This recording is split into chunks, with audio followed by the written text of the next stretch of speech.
英雄がいます。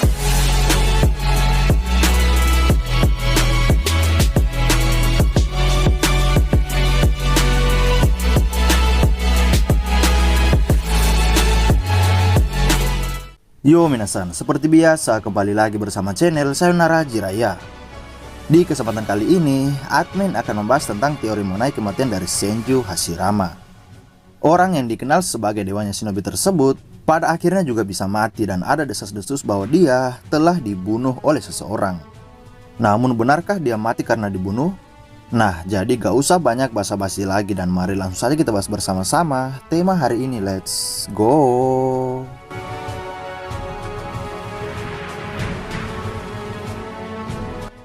Hashirama diketahui merupakan Hokage pertama di desa Konoha.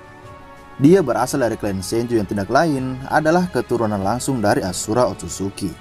Mereka juga merupakan saudara jauh dari klan Uzumaki dan tentu saja saudara dekat dengan klan Uchiha. Itu dikarenakan Asura dan Indra adalah saudara kandung serta dari merekalah terciptanya klan-klan baru tersebut. Meskipun begitu, perang antara Senju dan Uchiha selalu terjadi. Entah apa penyebab pertama sampai kedua klan tersebut selalu berperang antara satu sama lainnya. Bahkan era perang mereka terjadi sebelum era Butsumo dan Tajima yang tidak lain adalah pemimpin dari klan Senju dan Uchiha. Jauh sebelumnya, perang antara kedua klan sudah terjadi dan mungkin ini ada kaitannya dengan Indra dan Asura. Seperti yang kalian ketahui bahwa Indra sangat tidak menyukai adiknya tersebut. Dia bahkan bersumpah di depan ayahnya sendiri bahwa kedepannya Indra akan selalu benci pada Asura sampai ke anak dan cucunya. Itu berarti dia tetap terus mempertahankan sifat buruknya tersebut sampai ketika sebuah klan Uchiha dan Senju terbentuk. Kebencian tersebut kemudian dialirkan sampai kepada pengikutnya dari klan Uchiha untuk selalu memusuhi klan Senju yang merupakan bentukan dari Otsutsuki Asura. Nah, jadi inilah yang mendasari kenapa Uchiha dan Senju awalnya berperang serta selalu terbawa sampai kepada generasi berikutnya. Lalu di era Hashirama, perang itu terus berlanjut dan dia harus berhadapan dengan sahabatnya sendiri yang tidak lain berasal dari klan Uchiha. Karena kedua belah pihak sudah mengalami masa-masa sulit bersama akibat saling membunuh, Hashirama memutuskan untuk bertarung sampai mati melawan Madara. Puncaknya ketika di lembah kematian, mereka bertarung sampai akhir dan Madara kalah dalam pertempuran tersebut. Hashirama berhasil menang dan walaupun dia terlihat begitu lemah setelah bertarung, dia tidak langsung mati juga. Banyak orang berpendapat bahwa setelah bertarung dengan Madara, Hashirama juga ikut mati karena kehabisan energi tepat di lembah kematian itu. Padahal sebenarnya hal ini sudah dijelaskan oleh Kishimoto dalam sebuah novel kalau Hashirama masih hidup dan sempat menghadiri upacara pemakaman Madara di tempat tersembunyi di desa Konoha. Itu dikarenakan Madara sudah memberontak kepada desa, sehingga kuburannya dipisahkan dan berada tersendiri di tempat yang kita belum ketahui. Bahkan ketika Madara telah hidup kembali setelah menggunakan Izanagi miliknya, dia masih melihat Konoha yang dipimpin oleh sahabatnya yakni Hashirama. Namun Madara tidak lagi mencoba untuk mengobarkan api peperangan melawan sahabatnya itu. Dia kemudian fokus untuk mencari seseorang yang bisa dimanfaatkan untuk mengerjakan misi mereka, yaitu misi mata bulan yang disebut sebagai Mugen Tsukuyomi. Nah, jadi guys, setelah pertarungan di lembah kematian tersebut, Hashirama memang benar masih hidup serta masih terus memimpin desa Konoha. Akan tetapi, sepertinya waktunya tidak lama karena saat itu Perang Dunia Shinobi pertama sudah bergejolak. Lalu bagaimana sebenarnya Hashirama tewas? Mari kita bahas beberapa teori yang mungkin bisa membuat Hashirama tewas saat itu. Yang pertama adalah dia mati karena sakit. Nah, teori bahwa Hashirama mati karena sakit telah banyak disebarluaskan oleh penggemar Naruto. Banyak orang yang meyakini bila Hashirama tidak mungkin mati akibat dibunuh. Hal itu dikarenakan dia yang terkuat pada zamannya dan tidak ada yang bisa setara dengannya kecuali Madara. Itu pun Madara juga masih kalah jauh dengan level kemampuan yang dimiliki oleh Hashirama. Jadi kemungkinan Hashirama terkena sebuah penyakit yang membuatnya mati pada saat itu. Akan tetapi setiap teori pasti ada bantahannya, ya kan? Nah, ada yang membantah jika Hashirama terkena penyakit, maka dia bisa sembuh dengan sendirinya karena tubuhnya bakalan merespon hal itu. Tubuh Hashirama diketahui memiliki sel yang berbeda dan dapat menyembuhkan dirinya dari segala luka, termasuk luka dalam yang membuatnya sakit. Tapi guys, kita tidak tahu luka dalam di anime Naruto ini seperti apa. Karena dalam sejarah anime Naruto, kita tidak melihat bahwa ada shinobi yang mengalami demam, diabetes, hamstring, atau kanker payudara, ya kan? Tidak ada yang seperti itu dalam seri Naruto ataupun anime yang sejenisnya.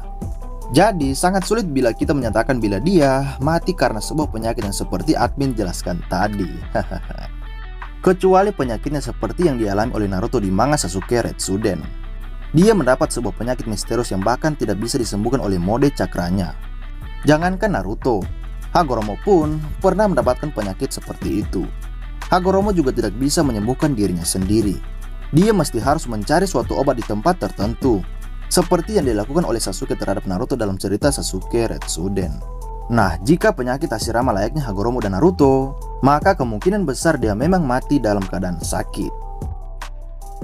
Lalu berikutnya Hashirama mati karena dibunuh secara diam-diam. Jika berbicara tentang pembunuhan, admin masih ngakak dengan Kakuzu yang diberikan misi untuk menghabisi Hashirama.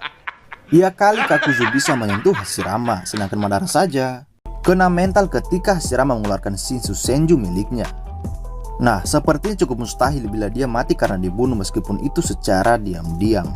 Karena ya seperti yang admin jelaskan tadi bahwa tubuhnya memiliki sebuah sel yang dapat menyembuhkan dirinya sendiri. Meskipun Hashirama menerima luka tusukan yang menembus jantungnya, selnya akan bereaksi dan meregenerasi luka tadi sampai pulih kembali. Bahkan seorang Tsunade saja yang level regennya tidak seperti kakeknya itu masih bisa hidup setelah menerima serangan tusukan besar dari Susanoo milik Madara. Bagaimana dengan Hashirama yang level regennya jauh di atas Tsunade, ya kan? Jadi sangat-sangat tidak mungkin dia mati karena dibunuh. Berikutnya adalah dia mati karena termakan sel tubuhnya sendiri. Seseorang yang memiliki sel Hashirama pasti sangat berhati-hati. Mengapa demikian? Karena sel tersebut sangat sulit untuk dikendalikan. Ketika seseorang itu merasa kelelahan karena kehabisan tenaga, maka sel Hashirama akan keluar lalu mencoba mengambil alih tubuh si pengguna. Hal ini pernah terjadi pada Danzo setelah dia sekarat karena menerima luka tusukan dari Sasuke. Nah, mungkin Hashirama juga mengalami hal yang sama dan bahkan dia lebih parah dibandingkan dengan seorang Danzo. Karena seluruh tubuhnya tersebut adalah inti dari sel itu sendiri. Dan teori ini juga sudah sering dibahas oleh penggemar Naruto dan kemungkinan hal itu bisa terjadi pada Hashirama juga.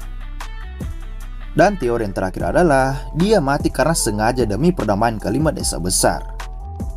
Yaps, berbicara tentang Hashirama, dia tentu saja orang yang memiliki hati yang sangat baik. Karena kita semua tahu bahwa dia pernah ingin bunuh diri asal Uchiha dan Senju bisa berdamai. Nah, dari momen itulah sehingga teori ini kemudian muncul. Bisa jadi Hashirama menawarkan dirinya untuk mati demi membayar apa yang telah dirusak oleh Madara. Karena sebelumnya Madara telah menyerang Mu dan Onoki, sehingga kesepakatan perdamaian kelima desa besar akhirnya batal saat itu juga. Jadi dengan cara itulah dia kemudian bertanggung jawab sebagai seorang pemimpin dari desa Konoha. Nah, itulah beberapa teori mengenai kematian Hashirama yang selalu terus-menerus menghantui kita semua. Terserah dari kalian mau percaya teori yang mana dan semoga saja di Boruto plot hole di Naruto akan diceritakan oleh Masashi Kishimoto Sensei, oke? Sampai jumpa di video selanjutnya dan salam Shinobi.